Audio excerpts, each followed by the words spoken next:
Welcome everybody to the PRCA APAC Tech Unplugged. So this is a series of webinars, panel sessions that is organized by PRCA Asia Pacific and also the PRCA APAC Tech Group.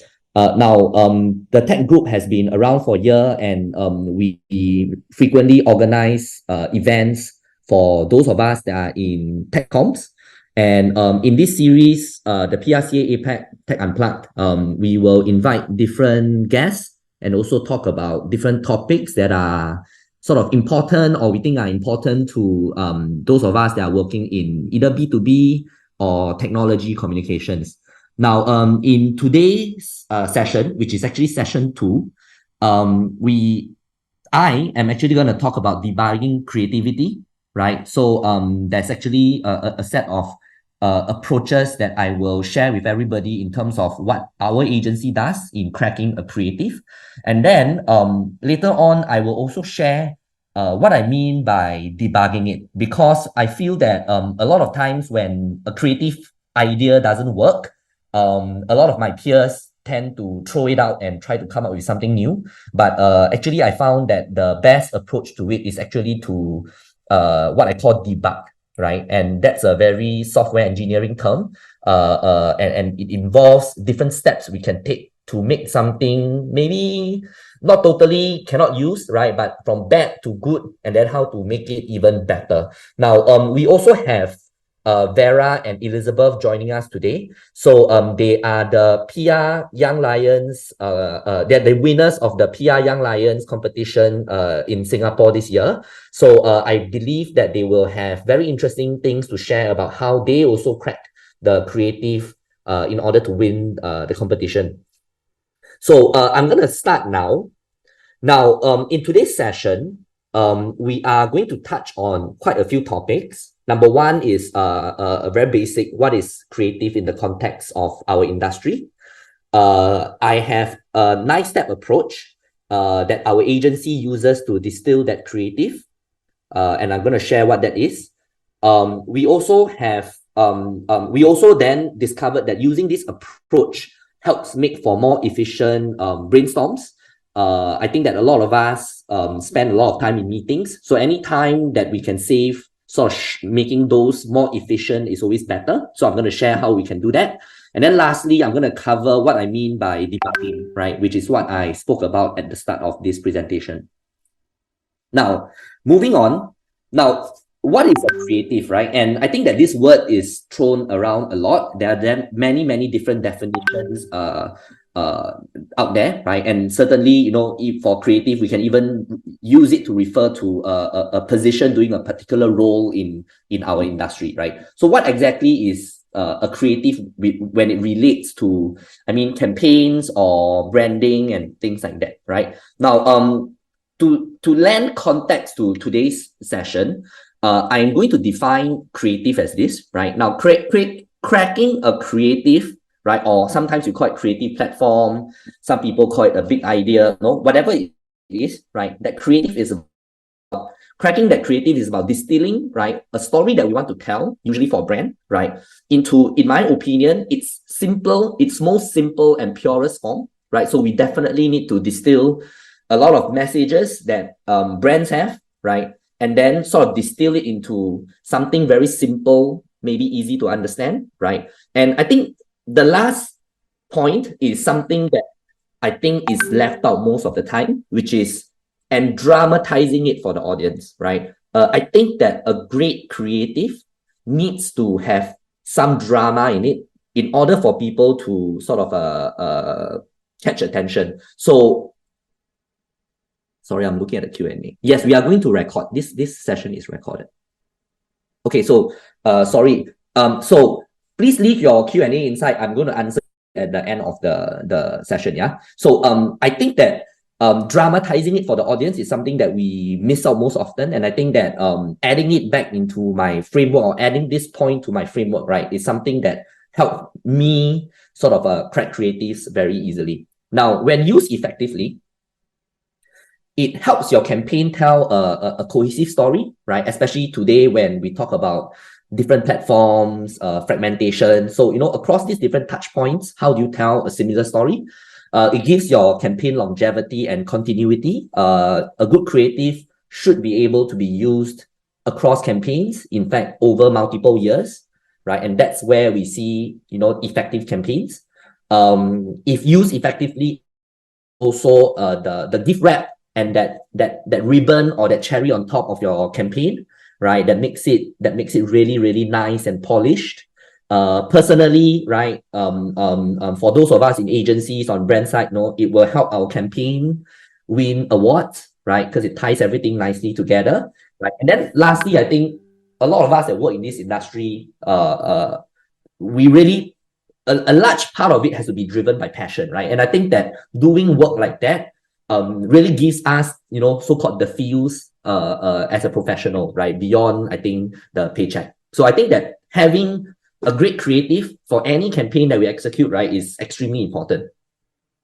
And that takes me to, we always talk about creative in an abstract sense. How do we actually teach people to be creative, or how do we teach people creativity, right? That's something that, people always say that it's nurture versus nature. I think that aspect I've certainly witnessed in my line of work, but I definitely feel that there is a nurture aspect of it. And I think that it starts with having frameworks in place, right? So my agency, with me sort of leading the charge, we have developed this 9-step framework. Now, this 9-step framework is not unique or new. I'm sure many of you that are on the call, in your own agencies, you have your own frameworks, right? So for the purpose of this talk today, it's not about the framework. Please feel free to use and your framework sort of and adapt it to how you will, right? But I think that some of the techniques that I shared today, especially the last part about debugging, will be very useful to you in terms of sort of solving your brief. Now, these are the 9 steps, and this is really a distillation of different things that I've seen in the industry. Certainly, I've learned from creative directors that are great at doing this. But I think in my multiple years doing this, I have heard different people use different words. Certainly, I see in different proposals.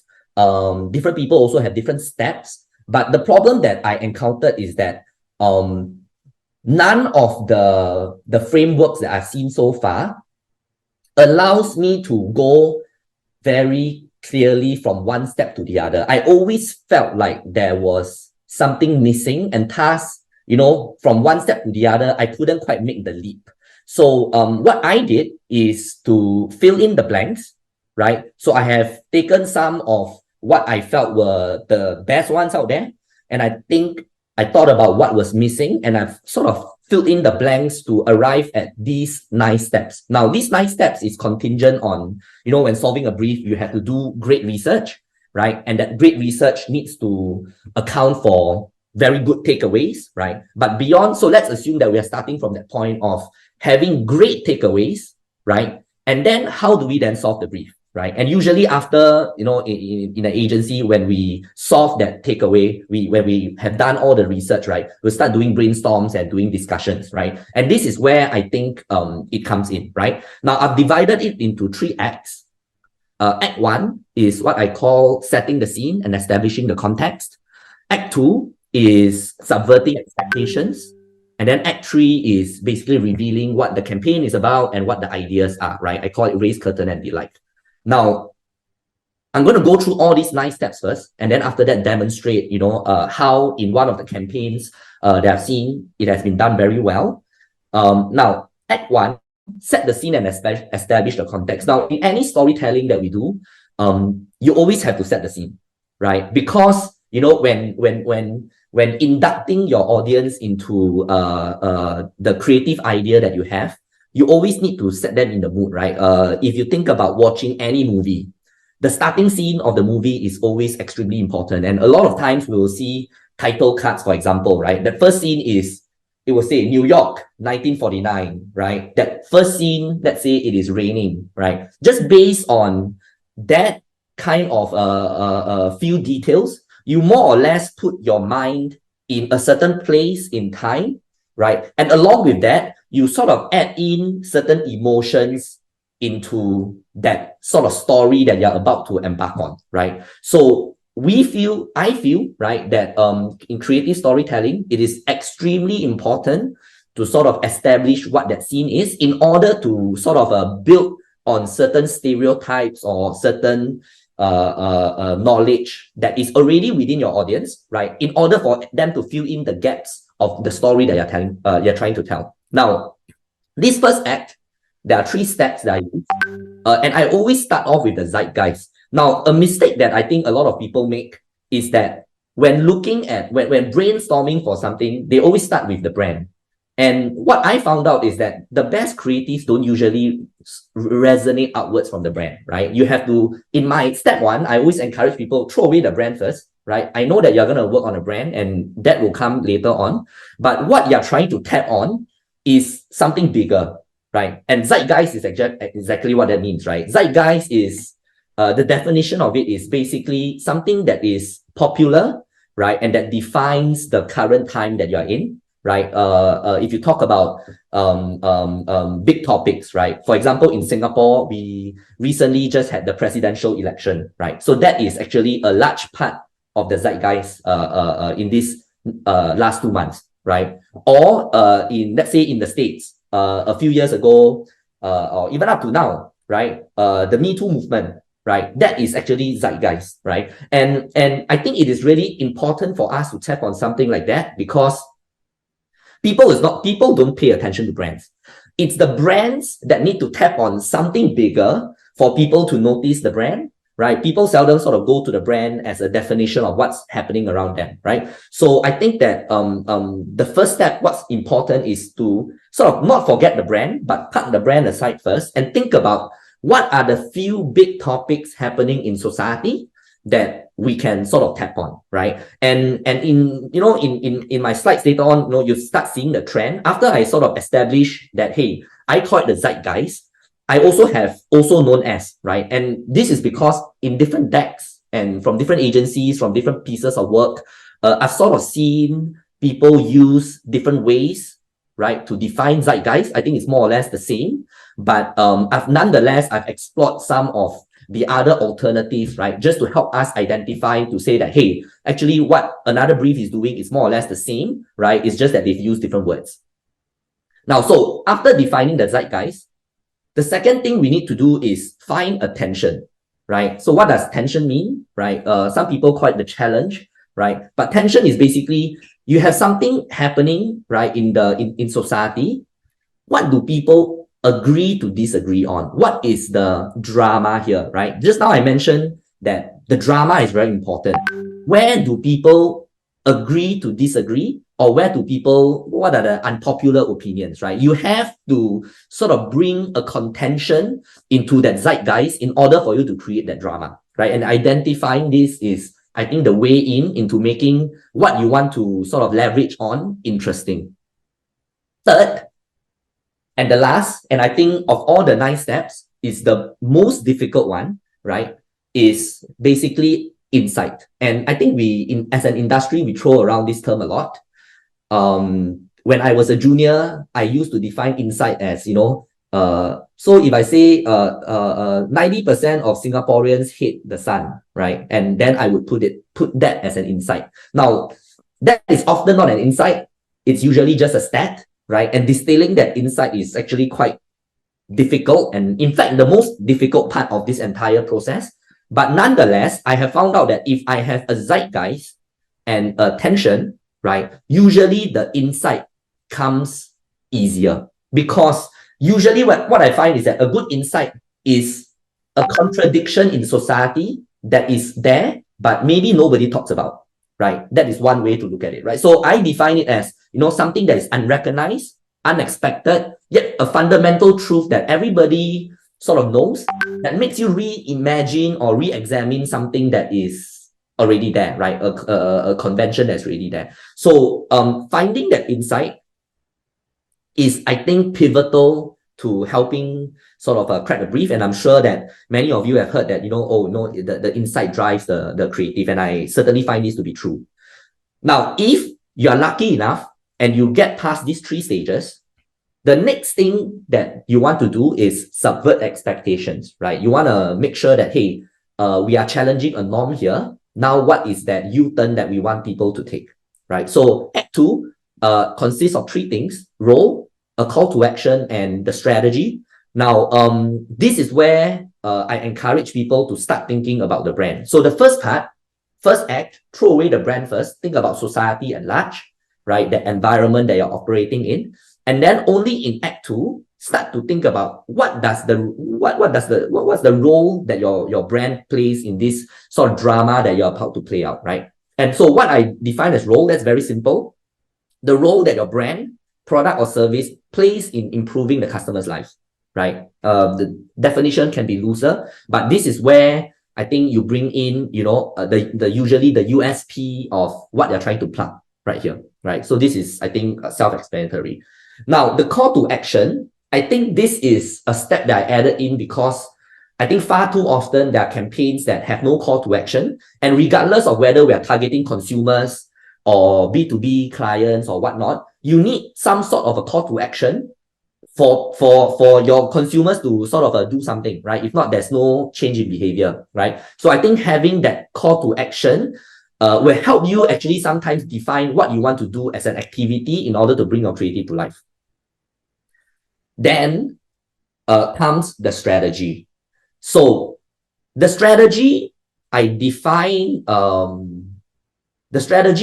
right, as something quite different from, I think, most people. I think strategy, a lot of people think about a strategy statement, but to me, in this 9-step process, the strategy is actually not as important, but actually it has a functional use.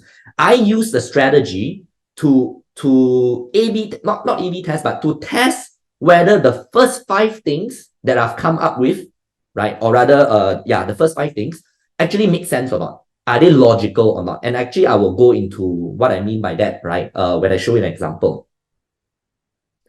Now, Act 3, assuming that everything, the first 6 steps is in order, right? This is where I think it becomes very, very dependent on who is trying to crack the brief, right? If you can crack all those, right, then what the creative is just a clever way to express everything that you wanted to do, assuming that the first 6 steps are logical and that it flows, right? So how would you express what you want to do in a way that makes other people's eyes light up, right? My personal way of trying to solve this, I seldom will look into coming up with something new.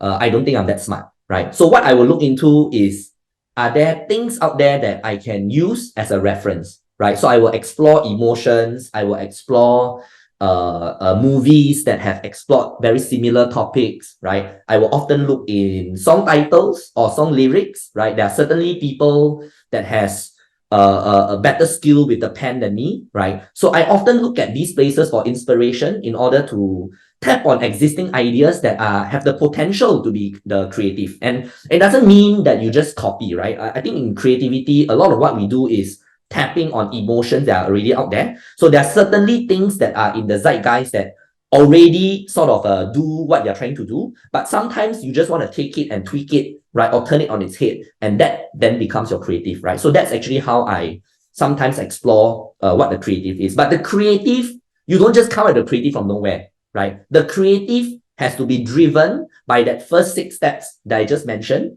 And if the first 6 steps is not logical and don't make sense, right, trying to crack the creative will not get anywhere.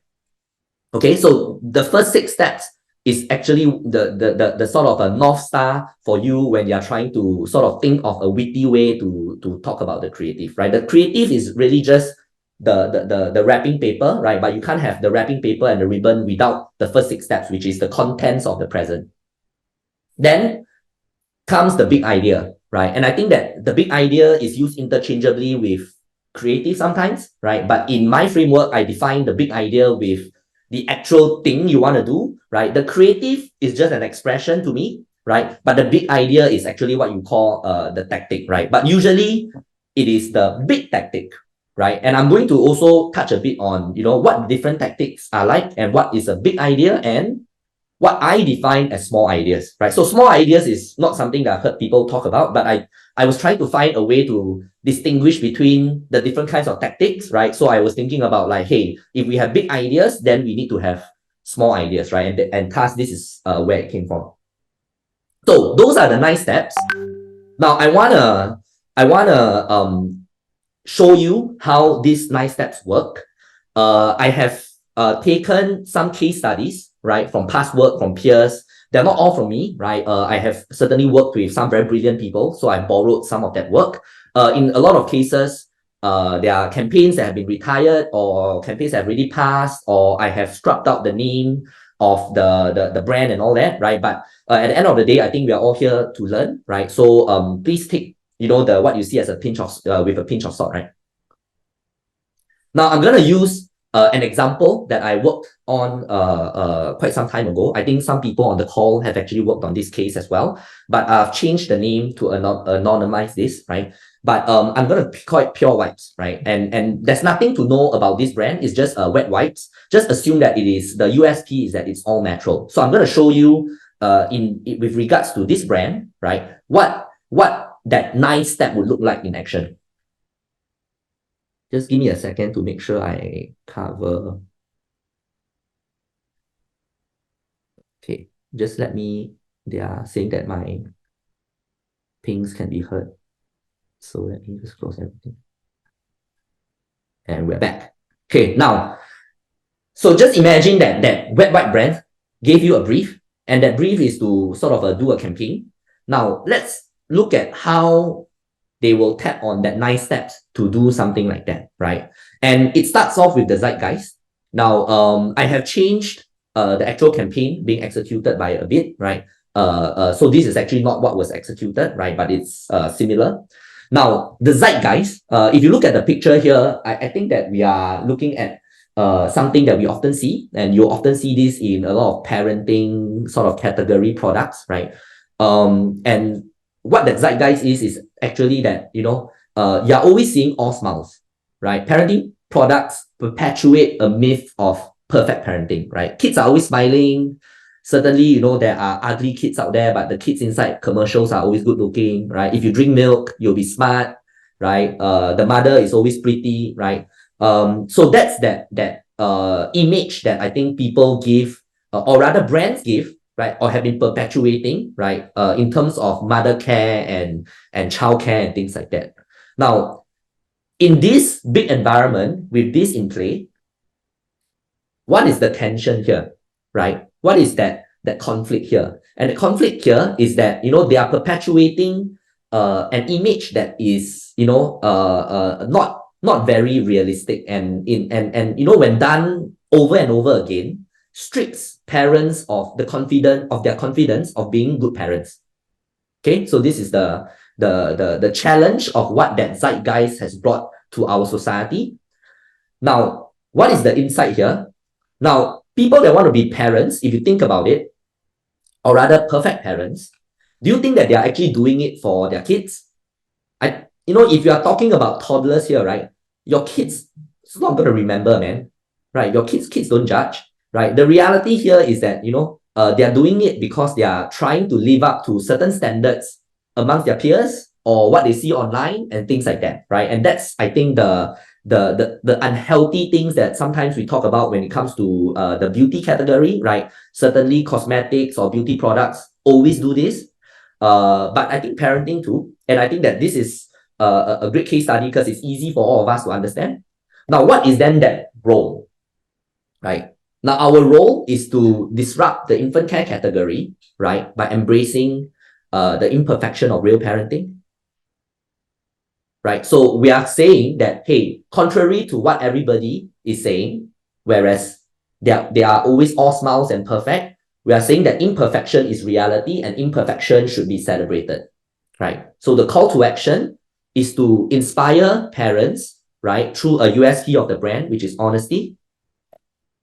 The strategy, now I mentioned just now that I don't really use strategy as just a statement or just a bunch of statements anymore, right? The way that I use strategy in my framework is actually to check if everything that I just talked about makes sense, right? Because in an exercise, before this is finalized, right, you will actually sit down and think about writing all these things down on a piece of paper, let's say, right, or brainstorming with your colleagues, right, to come up with the first 5 things, right? And the sixth step, right, the strategy, and I use this get from to by sort of a template.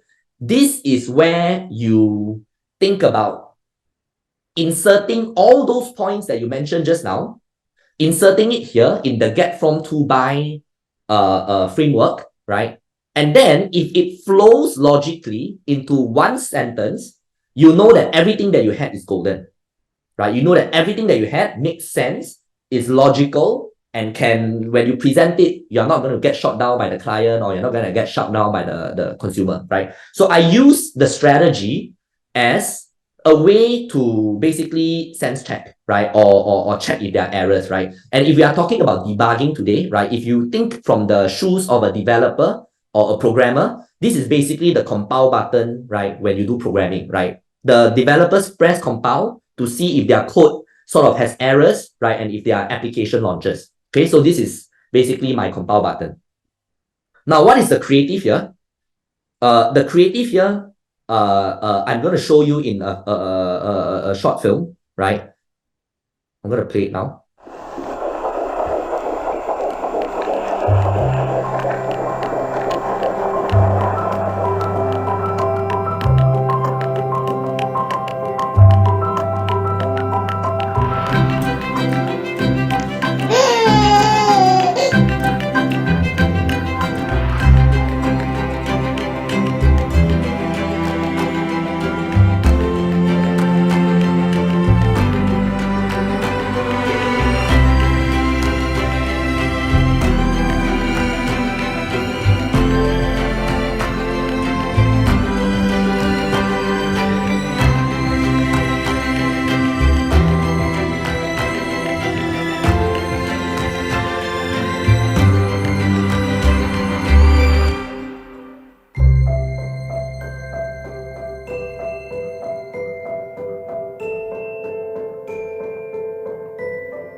Okay, so the creative here is as pure as the moment, right? Actually, if you search, this campaign has already been executed, right? I'm just reverse engineering it to sort of showcase it as a case study, right? Now, what is then that big idea here, right? So let's assume that after everything I showed you, that film is actually the television commercial that's going to be ad, right? Or at least a cut version of it, right? But basically, the big idea here is that they wanted to do a series of ads to showcase to parents that it's okay if everything is messy and if everything is not as perfect as it seems, because those are the pure moments that you have with your child or your toddler, right? Now, then what are the small ideas, right? Now, if you have a big idea, right? If the big idea is that video or that series of ads, right? Then what would small ideas look like? Now, small ideas shouldn't be different ideas. They have to be ideas that play on that same creative, just that they are on different touch points or different avenues or platforms or whatnot, right? These days, we talk about 360, right? So you want to think in that omni-channel approach, right? So just imagine that would be that key idea that you, let's say, spend the most money on. What are other ideas that you can do that are similar to that, but not exactly the same, right? So for example, that campaign, right? They came up with movie screening that you can bring kids to, right? So essentially, people say don't bring kids to cinemas, right? This is, I think, the twist that they have given it. Social media, I think it's self-explanatory. You can do social content. You can build a website to showcase this, right? You can do a photo exhibition, right, of all these imperfect moments that parents have. You can do a custom survey online, right? And I think for people in consumer CPG, right, you often do this, which is print certain things on the packaging, right?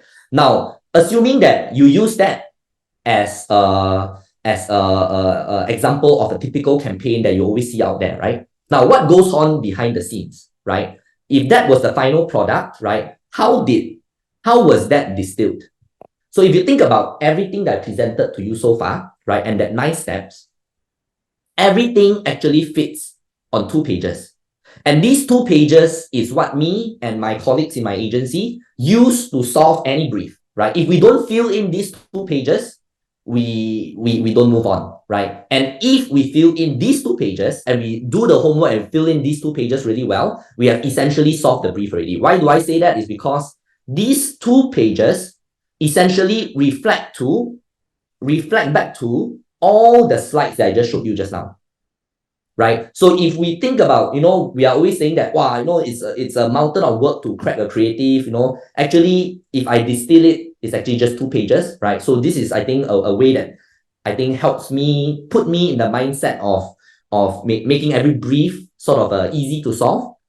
And I'll show you how it works on any brief, right? Because today's talk is actually on tech and B2B, right? I certainly learned this set of techniques and sort of improvised along the way coming from consumer. And I think that the objection that I hear is that, hey, the consumer space is far more creative than, B2B and technology and etc., right?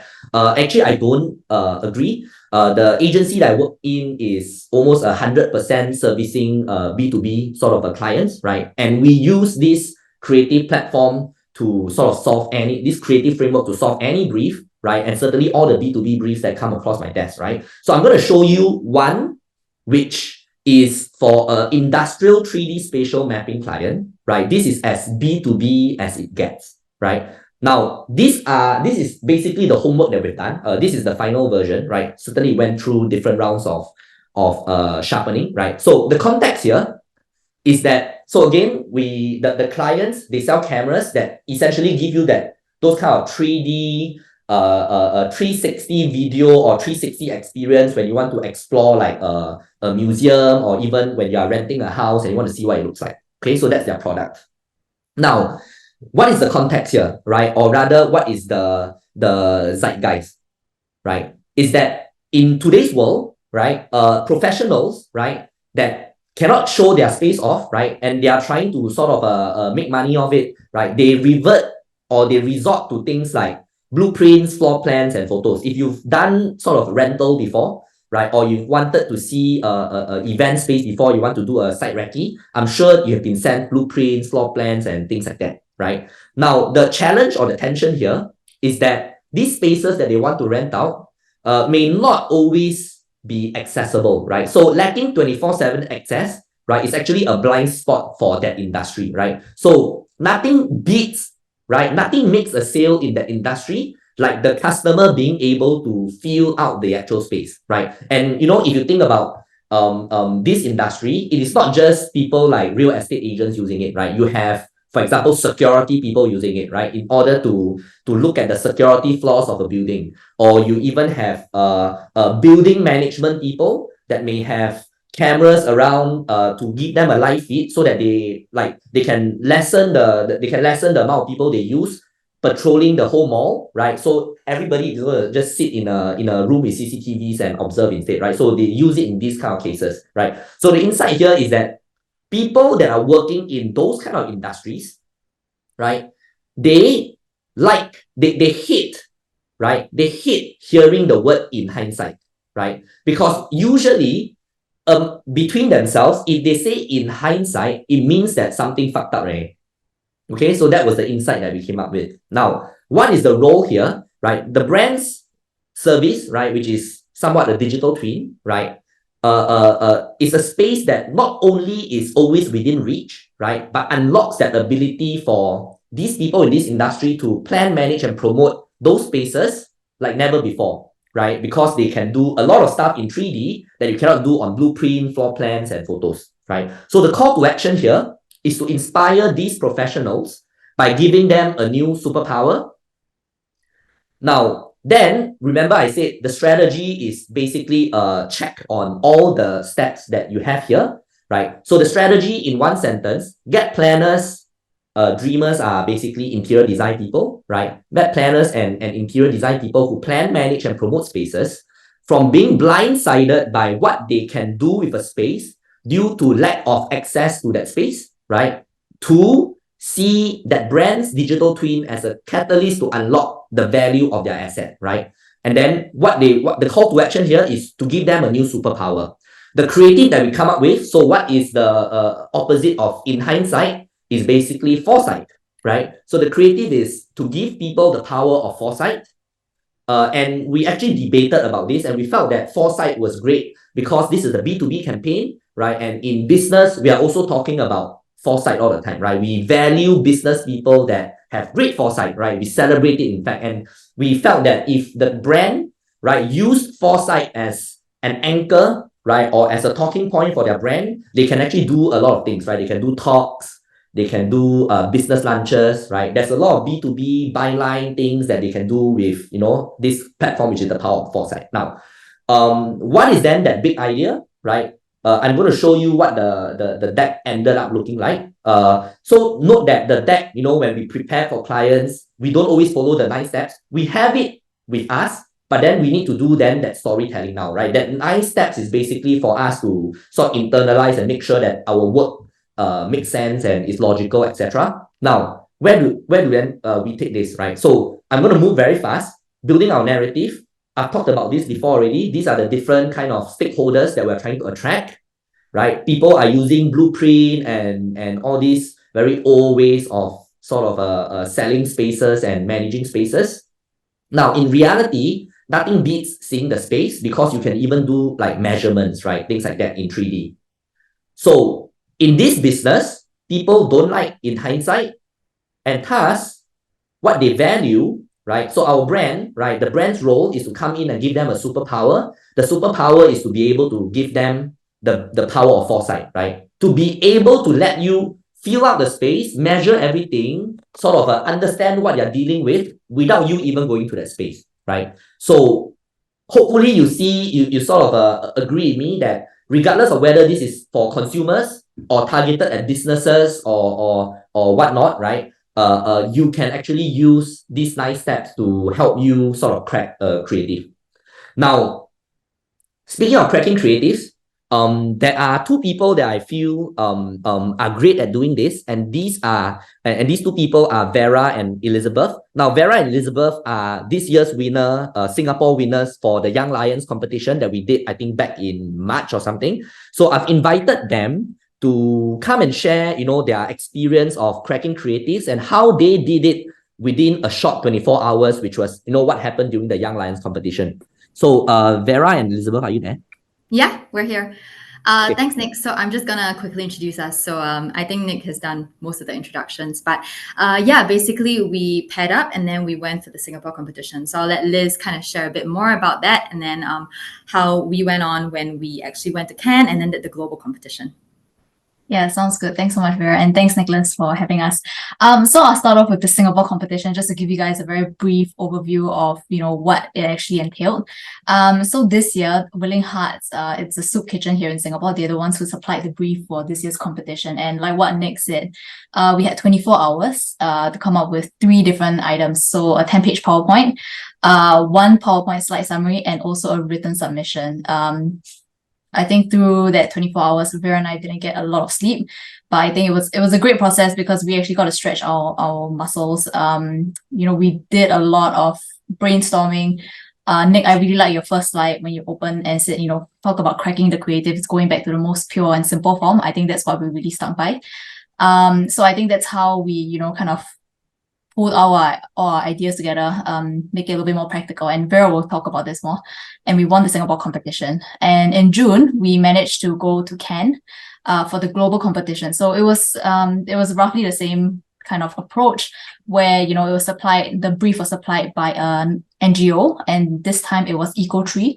So it's a non-government organization that kind of helps to manage forests and ecosystems. And this year, the brief was asking us to kind of, communicate their offering of carbon credits. Same thing as well, we were given 24 hours, but the difference is that we were actually seated all in a room. There were, I think, 56 other competitors. So that's about 28 different countries. We were all seated in a room. We actually got to managed to kind of meet the NGO. They kind of talked through the brief during that meeting. So we got to ask questions, which was great. And then 24 hours, that's where, we started our whole process. So I'll let Vera talk about that. Yeah, so I think what was really interesting is that when we did the Singapore version, right, the other teams were also Singaporean, or at least worked out of Singapore. So we understood kind of what we were up against, because when you're working in this sort of space, you tend to know, maybe you know what agencies tend to do things a certain way, or who you might be up against, or certain local flavors, we like to call it, right, was present in the Singapore competition. But then when we went global, all teams were from different countries. So of course we had to take into account, you know, the judges' preference, right? The people that were judging us, did they understand the local flair that we had? You know, like Singaporeans tend to be, say, a bit more pragmatic, right? A bit more number and measurement driven, but that's not, you can't assume that that's the same globally as well. So we realized that different countries and different groups really approached the brief in different ways. It came down to them understanding the brief from like a language perspective, right? Understanding what the client had to share when he was explaining the brief, right? Different people seem to have understood it different. Also, different people decided to prioritize different parts of the brief, right? So all these considerations was something that Liz and I took to heart from the start. So I'm just going to share like 3 quick steps on how we kind of approached this and deconstructed that brief under quite a bit of pressure. Right. So the first thing we did was we read the brief cover to cover. We really, really took our time with this. Like, I think we saw teams around us kind of, you know, running around. They were grabbing like markers, papers, like charging their laptops. They were already like, you know, ready for war. And then Liz and I kind of, you know, we took our time, we strolled, we made sure we read the brief like properly and we understood it. And I think importantly that Liz and I understood it the same way, because the worst thing that can happen is Liz and I go off different tangents, right? And then we start to understand things differently. So I think for both the local and the global competition, that's what we really did, right? We made sure we understood it the same way and we had the same priorities. And once we got that down pat, we started brainstorming, right? So I think what Nicolas shared about finding one idea, right? About, you know, how people didn't like the idea of hindsight. So he decided to focus on foresight, right? A lot of these ideas might seem very simple after they are conceptualized and you see like the final deck and the graphics and creatives and they look nice. But actually getting to that point is a lot of work. That is what normally takes the most time. Right. So what Liz and I have started to do when we brainstorm is we are actually we really get down in the dumps. We have so many post-its that we have murdered, right? Different colored post-its. And our process kind of works like this. So this is recorded, but you guys can take notes because we really feel this was quite useful. So Liz and I will each have different colored post-it pads, right? And we would set a time, say 5 minutes or 10 minutes. And we would have a big marker and we would write down ideas. And these ideas could be really crazy, like soup kitchen bunny or like a master chef, right? Very random things that only I would understand mine and she would understand hers. So we would target, right, maybe each person 10 ideas and then we would paste it on the walls, right? So we would have to meet a certain number of ideas by a certain time. So for example, we want a minimum of 25 ideas in 5 minutes. It's a lot harder than it sounds. After your first few big ideas come out, the others become quite difficult to flow. But then you need to set a goal and a time limit and then commit to it. Right.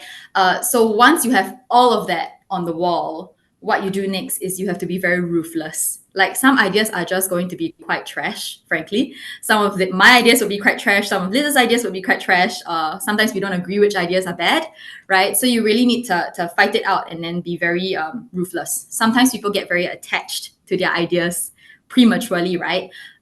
So this is the part where you really need to rely on teamwork and make sure that your understanding of the brief is the same, right? So we just cull out the ideas that are bad, right? And often we end up with maybe 5 or 6 post-its left on the wall from the original 25. What we do then is we group the post-its, right? So you have 6. You'll find that some of them have a similar underlying current or similar message, right? From a PR perspective, sometimes they have the same key message, right? So you group those together. And then the most important part is just committing to one idea. Oftentimes you get attached to the idea that's already on the floor. And sometimes you think the idea is just too simple. But usually if you stick to an idea, commit, run with it, it normally gets better after time, right? So that's a bit about our creative process. I won't take up too much time, leave some time for you guys to ask questions if you have any. But that's basically how we've gone about doing both competitions, and we have found quite some success. So I'm also really happy to share that globally we did get top 5 as well. So that was pretty good. We were quite happy with the results. So thank you PRCA, for like inviting us to this talk and also for giving us the opportunity. But we definitely learned a lot and would recommend this experience to everyone else that's listening if you want to give it a go. Great. So let me see if there's any questions. So maybe there's one question I think that's relevant, very relevant to you all, right? How do you deal with writer's block?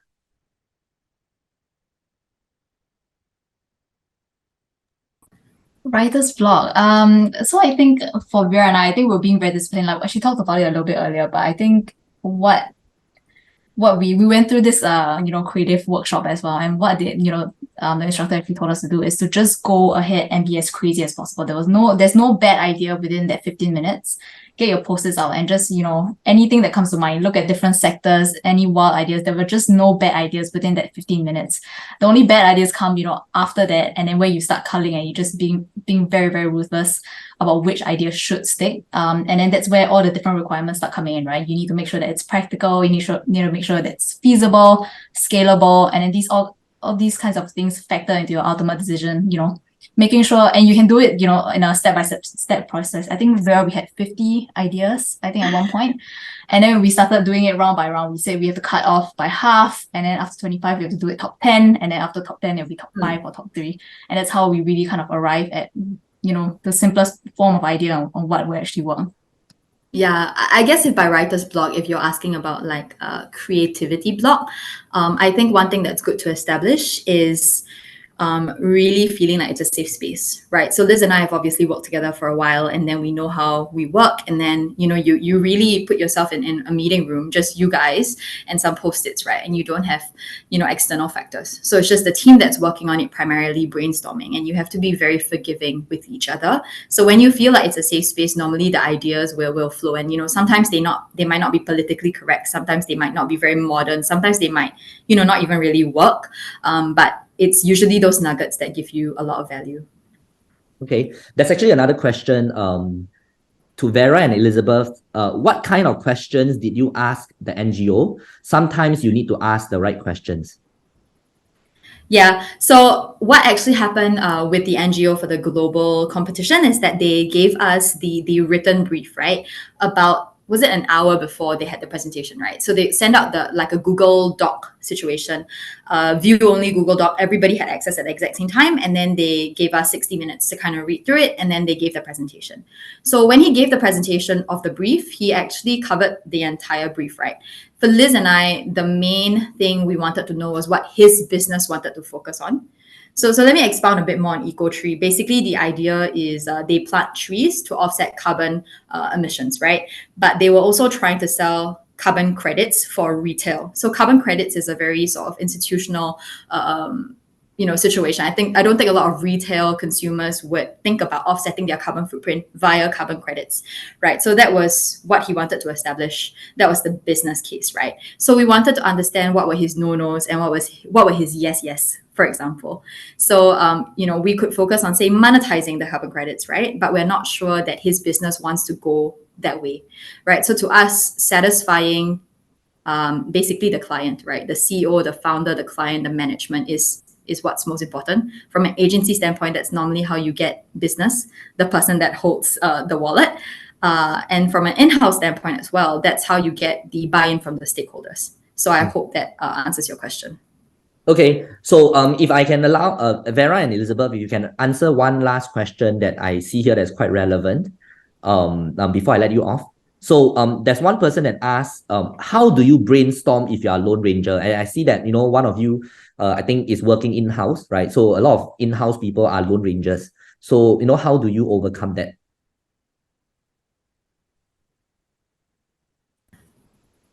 I guess that's take this. I guess I think that's me. Yeah, so I can take this.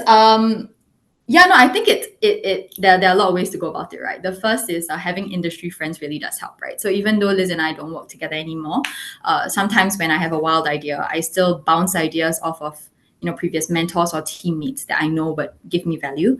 So that's something that you could do. Have a beer with a friend or a colleague and kind of bounce ideas. Something else you could do is go online and look for inspiration.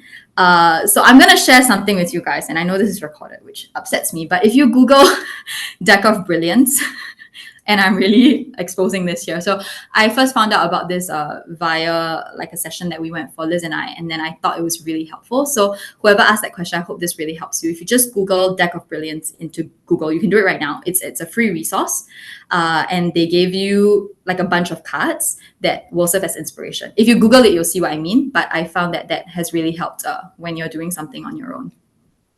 Yeah, and I think one thing to add on as well that, kind of helped us when we were in that meeting room, just looking at the post-its, just a very quick point to add. I think it's just forcing yourself to look at and explore all the different kinds of sectors. To give you an example, when we had the Willing Hearts brief, we actually went crazy. We were like, oh, can we do something in the shipping industry, in the food industry, in TV industry, for example? So we just explored all the different kinds of, anything that, we can think of, and just see whether there's something that would actually stick and land before actually distilling. I think that point of time where we actually were brainstorming and just exploring as much as we can, I think that's very, very important, because sometimes the wildest ideas, if you can find a practicality to it, that's something that can actually stick. So I think that's one piece of advice, I guess, that actually helped me out quite a lot. Okay, great. So I'm gonna Vera and Elizabeth have a hard stop. So I have quite a lot of content that I want to go through. So I'm going to thank Vera and Elizabeth for joining us. Hopefully she answered some of the questions that you all have left. Now there are, I think, more questions coming in. So just keep them coming in. I will actually answer them at the end of the talk. So thank you very much, Elizabeth and Vera. Thanks so much. Thank you so much, Nicholas. Thanks, everyone.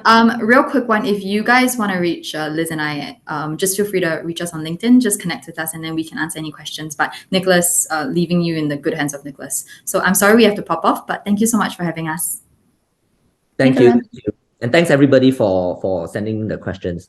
Now, I think we are about to run out of time. We have 5 minutes left. So I actually have quite a bit more content to cover. It will probably take another 10 to 15 minutes. So I'm going to continue and finish what I have prepared because this will be recorded anyway. Those that need to drop off, please watch out for, the recording that we will send out, right? But for those of you that can stay on, right, hopefully you'll find the next overrun bits useful.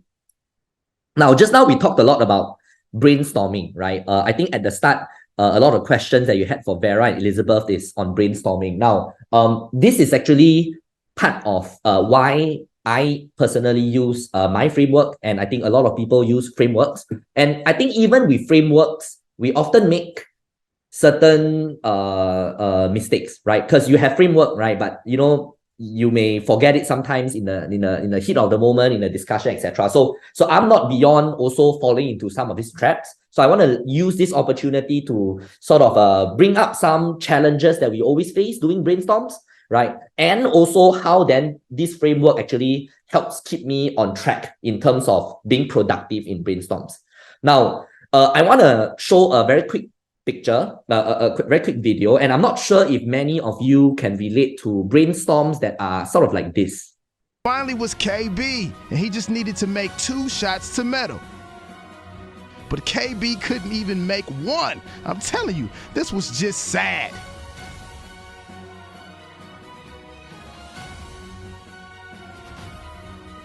Big voice guy, back to you. Okay, so what I was trying to say is that a lot of times when I personally do brainstorms, even in our agency and my juniors and me personally sometimes, we are coming up with ideas and trying to see what sticks, right? And that is the worst way to do a brainstorm, right? So I'm going to sort of share with you some sort of facts that I've found out, right, on how to make brainstorms more effective. Number one, we often use brainstorms to do work that could have been done individually, right? Whereas actually brainstorms should be for comparing the homework that we did separately together. Now, if you think about what a brainstorm is for, right? You're spending time coming to the office, right? You are using other consultants from other teams or other people from other teams, but basically you need to work in a team, right? There is so much investments involved. Some brainstorms can go on for like 2 hours, right? And if you don't call a stop, usually brainstorms never end, right? If you discover that. So you really have to have an agenda and an objective, right? And with the idea that when you bring people together, you want to do group work, right? And I find that a lot of times, even when it comes to throwing out ideas, these ideas you could have written down on a notepad somewhere and given it and sent it to somebody to consolidate, even by yourself. You don't actually have to be in the room together, right? So I find throwing ideas and seeing what sticks and what lands extremely waste of time. Okay, so this is my number one tip, right? If you use a framework like what I showed you, so this is what we use. We make people fill out this template. So you come to the brainstorm with template. What you end up with is, if you have 5 people, you have 5 different POVs, right? Or perspectives or versions of what you think that creative and those ideas can be like.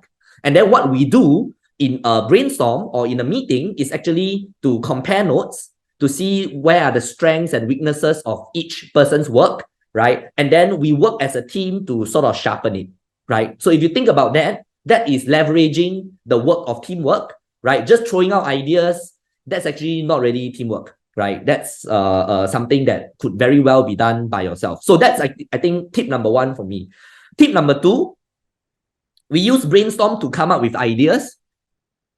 Like I mentioned just now, right? The guy is just throwing paper balls and seeing what lands, right? Now, brainstorms should be for sharpening and expanding one good idea, not to keep throwing ideas, right? I talked about the idea of the big idea different from small ideas, right? So what Vera, they all mentioned just now, I think what they were trying to say also is that, hey, you have to be very ruthless and you have to cut. You have to cut, you have to cut, you have to cut, you have to cut, right? I think that there is a place for us during a brainstorm to just throw out ideas. I don't think you should spend more than 10 minutes on that, because if as people working in the industry, what kind of ideas or tactics you can do, you roughly already have in the back of your hand, right? You don't have to be a 10-year veteran in the industry to know roughly what can be done, right? There are a lot of things that can be done and are consistently being done in no matter what campaign you do, right? So, in terms of fresh ideas, how many fresh ideas are there, right? So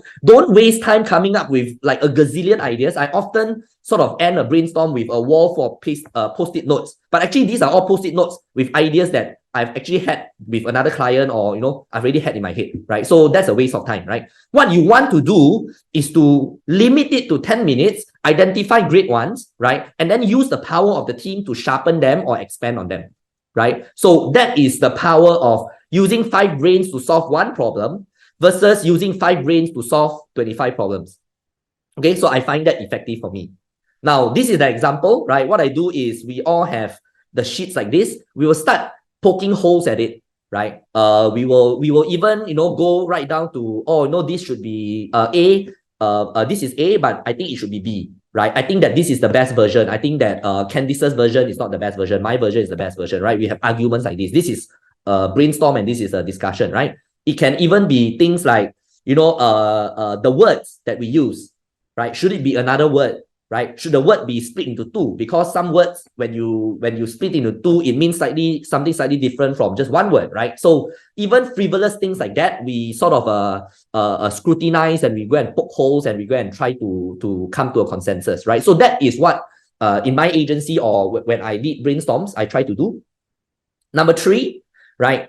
The problem with brainstorm often is that it's not that we have not enough ideas, right? I didn't say we have so note that I'm not saying that we don't have good ideas. So good ideas are hard to come up with, but just average ideas, right, are actually very easy to come up with, and you can have like a mountain of them, right? Far too often, the problem is that we have too many ideas, right? And that the brainstorm start going haywire all over the place, and then we are just like throwing out ideas just for fun, right? Now, what I think, and I'm trying to help you visualize this, and my colleagues have said that this is useful, right, is I try to think in terms of this. Right? Now, this is what I mean by just throwing things and seeing what sticks. And I am guilty of going to clients and just yeah, these are 10 ideas that we came up with for our proposal, and then we'll present all of them, and you like, don't like, which one you want to pay, which one don't want to pay, right? So that's a very typical discussion that we have with clients. Now, if you sort of look at this chart here, right, this is very telling of what I just mentioned. But actually, what you should be thinking about or thinking like is this, right? If you want to do an integrated campaign, think of one creative.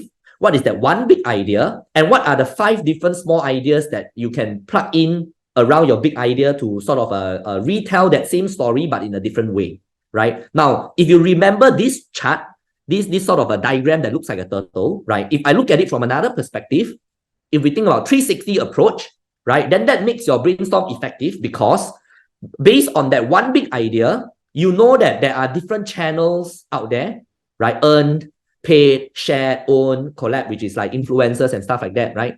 Now, if you have this chart in your mind, now the brainstorm is very directed, because you're saying that, hey, we have this big idea, we think that it's good, let's further develop it, right? What can we do in earned, which is like, let's say in the PR space, right? So you should use all the brains in the room to think about that PR idea, instead of like, wow, suddenly some people throw in like, let's do a flash mob, right? Then another idea is let's do like some distribution of some mailers and things like that, right? No, spend the time in the room together to think about the same problem, which is we have a big idea. I want an earned idea. Okay, we solved that. Now I want a collaboration. Okay, we solved that. Now we want owned, right? So use the collective minds to sort of solve your ideas like that. Right? Now, another way to look at this, again, using that same chart, if you just think about it differently, what about if you think about touch points, right? So we shift gears, right? Instead of thinking about 360 approach, what if you just thought about, hey, these are all the channels that we have, right? We have in-store, website, TVC, social, influencer, right? And there are many, many more circles, I'm sure, right? Now, if we wanted to do something for all of these channels, what would that be? So then, okay, now let's think about website. What can we do on the website? Then 5 brains think about website, right? So you see, I think you start to see what I mean, right? By don't do this, don't just throw random ideas out there, right? But rather focus your energy of all the people in the room with you doing the brainstorm and think about things like that in a very directed approach. This way, you also don't have ideas that you throw away. You get what I mean? You have less ideas that you throw away. Because if all of you are thinking about PR problem, let's say that I need an earned approach now,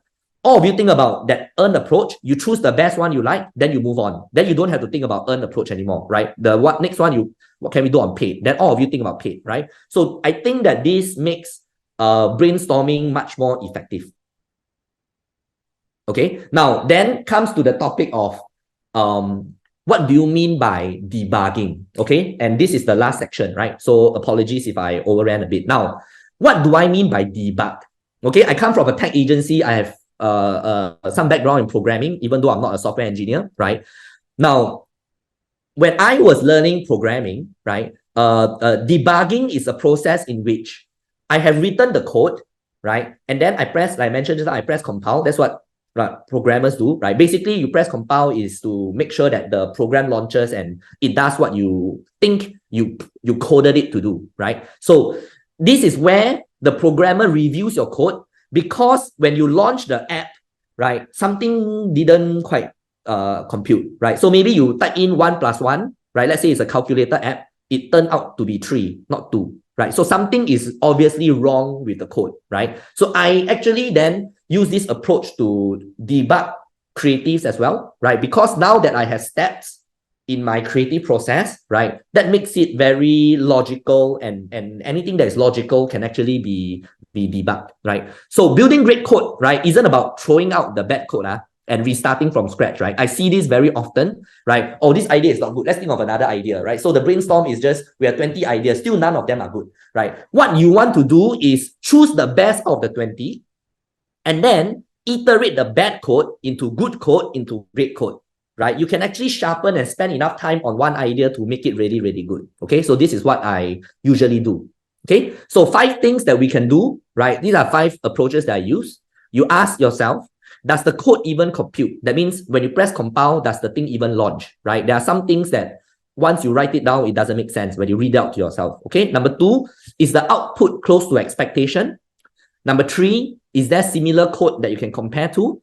Number 4, is the code in the right place or the right order, right? Number 5, is the code efficient? Okay, so I'm going to explain to you very quickly what this means, right? Now, does the code even compute, right? So that's a programmer's point of view. Now, what you're looking for as a comms professional or as a creative professional is you are looking for logic. If you think about the context of my 9 steps, if you read it from step 1 all the way to step 9, is it even logical? If it's not logical, there is a bug you need to solve, right? So does the logic flow, right? Before it fulfills your campaign objective, it first has to make sense when you tell the story to the client or the audience, right? So that has to be that first test that you do, okay? After removing what the team does not agree with, right? That means, what I mean by that is this, right? If I use my framework, there will be boxes that we write, and then some of it we keep, some of it we throw away. For those things that we throw away because they did not segue into each other logically, we rewrite it until it makes sense. Okay, so that is what, number 1, what I mean by throw away stuff that don't compute. Number 2, is it the output even close to expectation, right? At the end of the day, we are doing stuff for brand, right? We're trying to fulfill a commercial objective, right? So just reading through it, very quickly you will know whether, even before you come up with a final idea, you know roughly if this will work or not, right? As a professional working industry, right? So if your suite of logic isn't even close to delivering the campaign objective, right, you have to start tweaking and removing parts already, right? Or maybe even from the start, you have to think that, okay, we don't want this approach, let's try from scratch, right? This is where you start from scratch, right? So does your brand even have a role in this, right? Is there a halo topic, right, that we can explore that is on brand, right? So these are questions I ask myself, right? So I'll give you an example, right? Very quickly, again, if you written everything down, right, you may be looking at things like, hey, we have written this down and it doesn't look like this thing is on brand, right? This is not to the character of the brand to be able to do something, to do a call to action like that, right? So, there are things that based on feelings, you can feel out because you work on the brand and you know it, right? So basically, is it close to expectations? When you sort of send it to your stakeholders, will they flip, right? Number 3, is there similar code to compare to, right?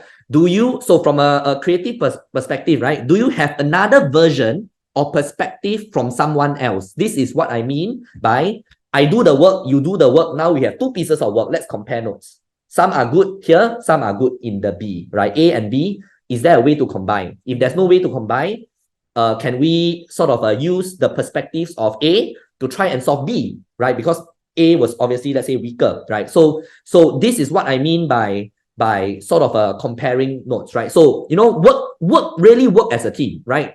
This is not like a solo person problem solving. Okay, so we'll do things like that. This is version A, this is version B, and then we'll have things like, hey, I think these 2 versions, version B is the one that flows better, right? Okay, but even though version B flows better, right, I think that in the insight of version A is better, let's say, right? So maybe we try to combine, we see if it works, etc. Okay, so this is another part of debugging. Now, the 4th thing I do is the code in the right place or order, right? Now, in programming, right, just like in math, you know that math has a lot to do with programming, right? When the computer executes code, right, it goes from top to the bottom, right? Now, in my framework, I mentioned just now that the 9 steps, if you miss any of the steps and if the steps don't flow from one to the other, that means that there's something wrong with your logic. Okay, now this is the same as programming. Now, when something follows this logic, you can actually debug it, right? And what you do is, right, pick the thing that you think is the best, right? Usually I write out everything, then I look at, hey, this is the best, but it actually doesn't sound like the zeitgeist, right? This sounds like, let's say, the insight. Okay, then I try to shift the boxes, and then I work upwards and I work downwards from there, and I see if I come up with something that is more logical than this, and then I iterate and I iterate and iterate, right? So this is what I mean by, is what you have written even in the right place. Okay, so in this example, I think this was something I did previously, right? The zeitgeist I felt was more in line with the logic, right? So we sort of shifted it, right? And then in the next tip, I will show you what is the final version, okay? After we shifted the boxes and then use this as the insight and then work backwards and forwards again. Now, the last thing is the code efficient. I mentioned this a lot just now. Great creative is not about a lot of ideas. Great creative is always about cut. Okay, now you made it logical, right? Now you need to make it lyrical. You need great creative always have to sound good, right? Once it sounds good, it flows, right? You're great. So what I'm telling you to do is cut, try rephrasing, right? Make it more concise, cut more. Just now somebody, asked a question, if how do you brainstorm if you're a Lone Ranger? I have an answer for you as well. ChatGPT, right? I think that's, to me, I actually brainstorm with ChatGPT a lot, right? But of course, nothing compares to humans. Okay, so that's the 5 steps. Now, after everything, this is actually the 2 pages, right? That was distilled from all the other pages that I showed you, right? So these are all the first drafts.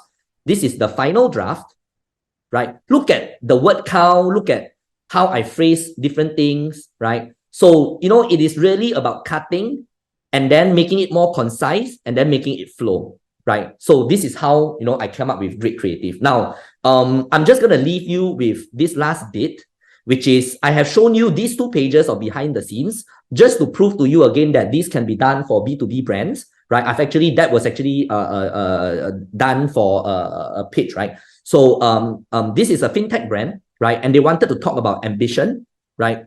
So when we talk about ambition, right? Like when we talk about ambitions of companies, right? It is the same story that we always hear, right? Better, faster, cheaper. Now, the inherent beauty of ambition, right, is that, this is an idea born out of people, not born out of a faceless corporation. Okay, so that was what we sort of distilled, right? Now, the insight here is that through ambition, right, to tell the story of ambition, you can't just talk about the story of the company, right? You have to make sure that no one is left behind, right? And in the case of this client, they do digital transformation, right, through fintech, right? And what we always hear in the media is that through digital transformation, jobs will be lost, right? So we wanted to do a flip of that. Now, the strategy here, right, is to elevate that storytelling and talk less about the corporation, right, and more about the people behind it, right, and the opportunities that it creates, right? So this is an illustration, right? So the creative is reimagine ambition, right? And to bring it to life, right, just to share with you the big idea, right? It is, hey, if you are doing a fair to promote your product, right, it's a software, right?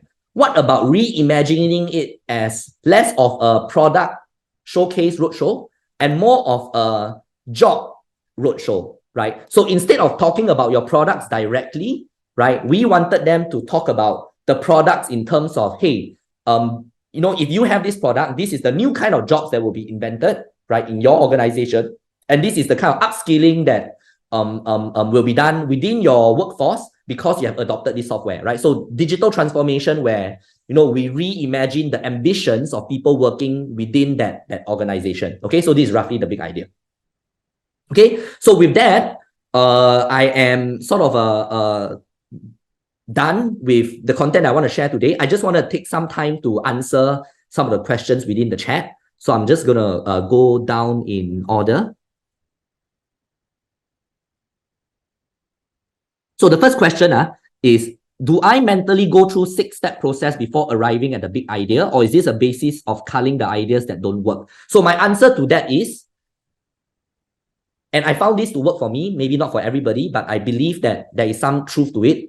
Don't just do mental calculation, right? When you are in school and you do math, the teacher say you do mental calculation, right? You cannot check yourself.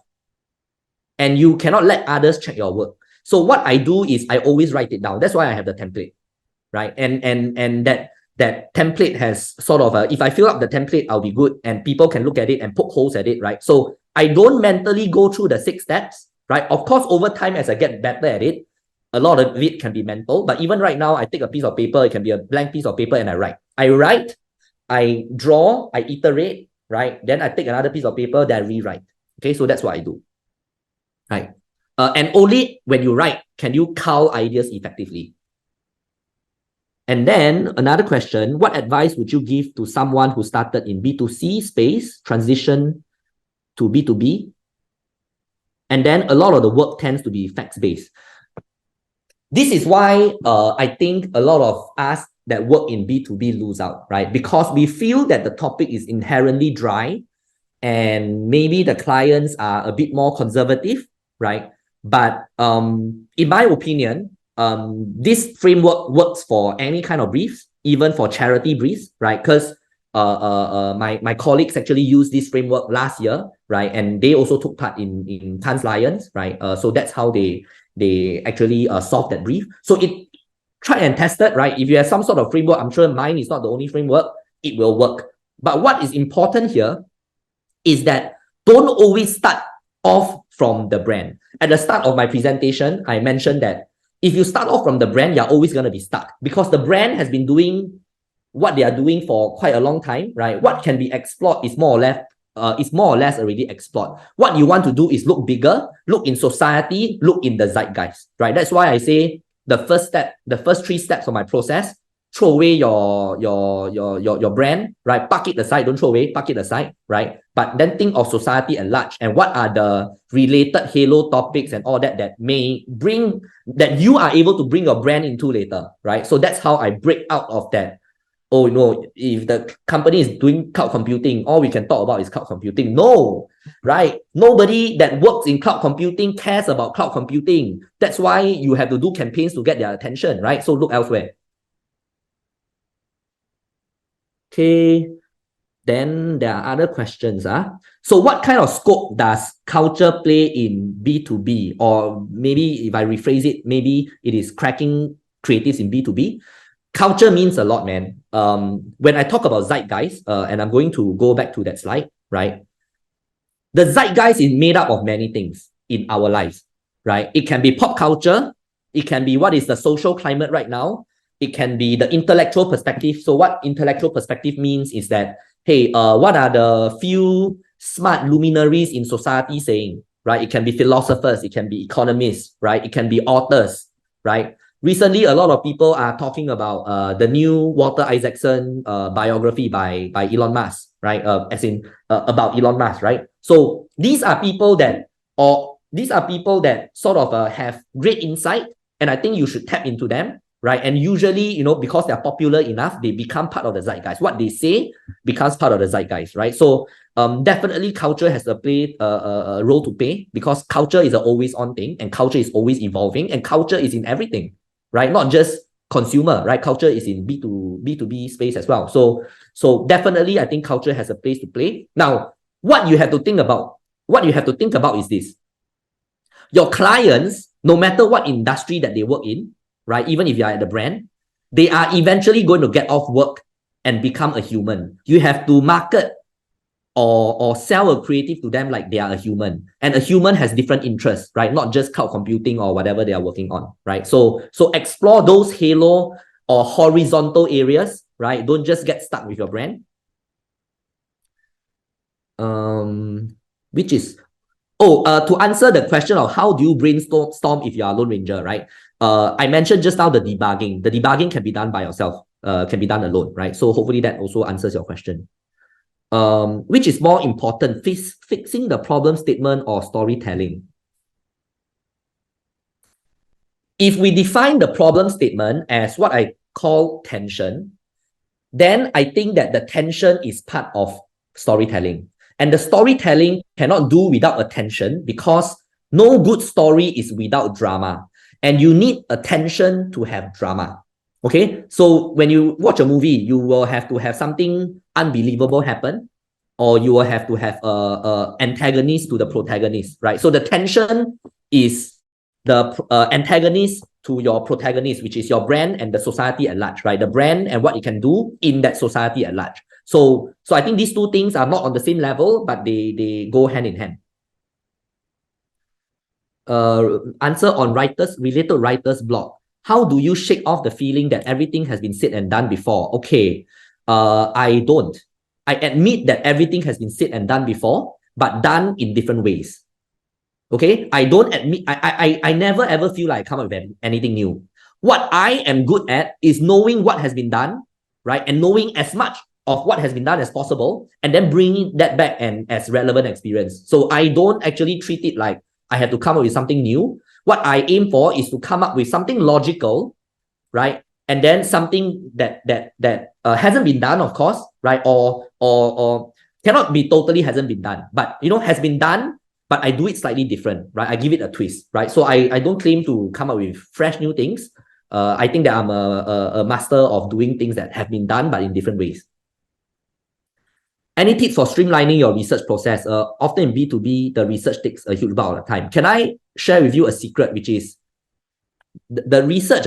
So let's talk about it from an agency standpoint, right? But of course, if you are in-house, right, your stakeholders are the ones that will approve your research or agree or disagree with your research.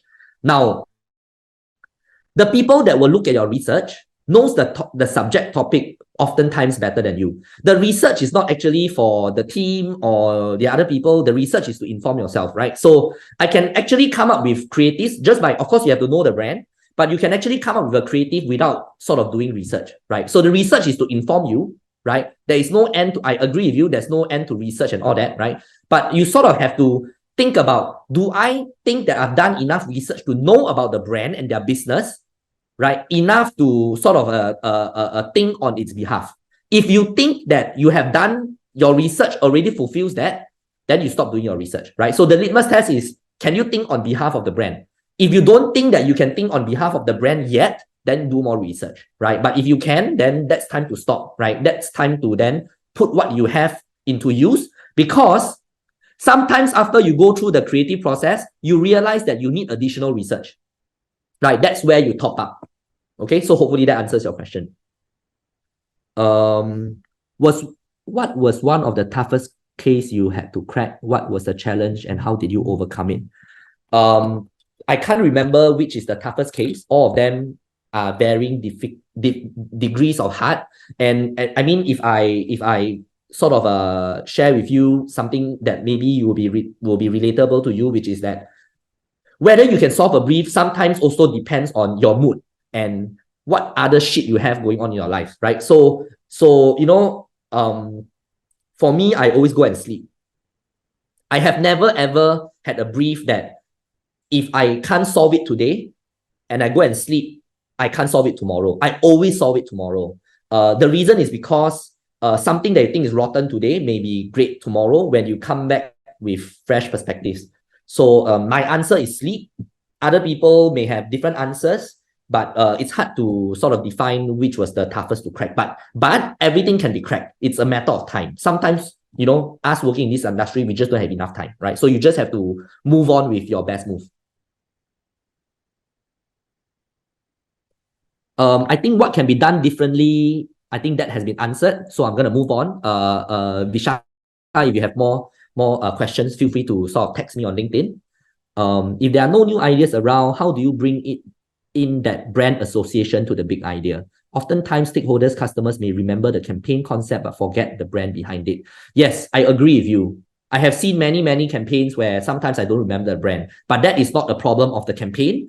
That is a problem of longevity and how much you do repeat, right? At the end of the day, us being comms, what is comms at the end of the day? Comms is brainwashing.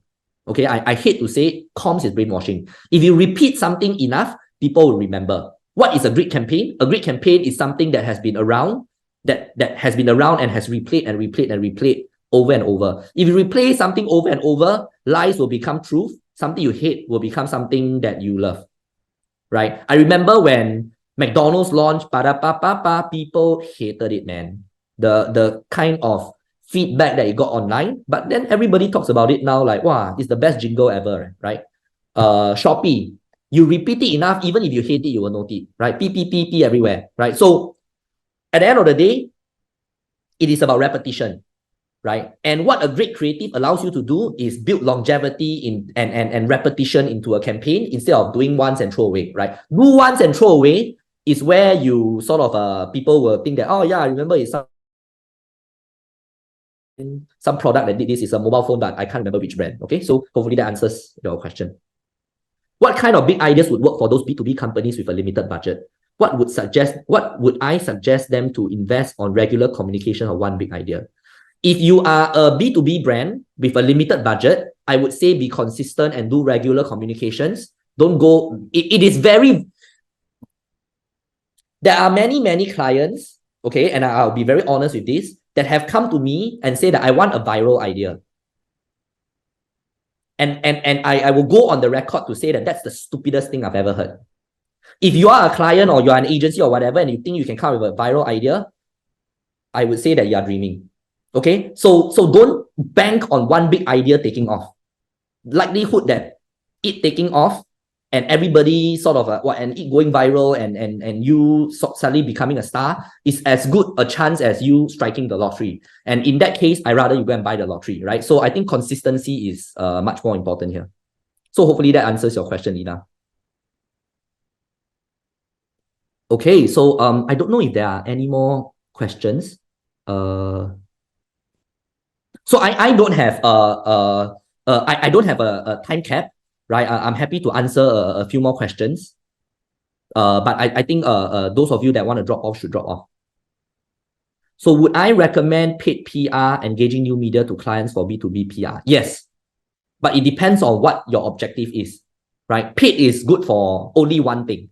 Paid is good for awareness, right? If you think about like different steps in consumer journey from awareness all the way to conversion, which is ultimately what you want, paid is usually sort of good for the first thing, right? But if you mention paid PR, then that depends on what you define as paid PR, right? Is it advertorial?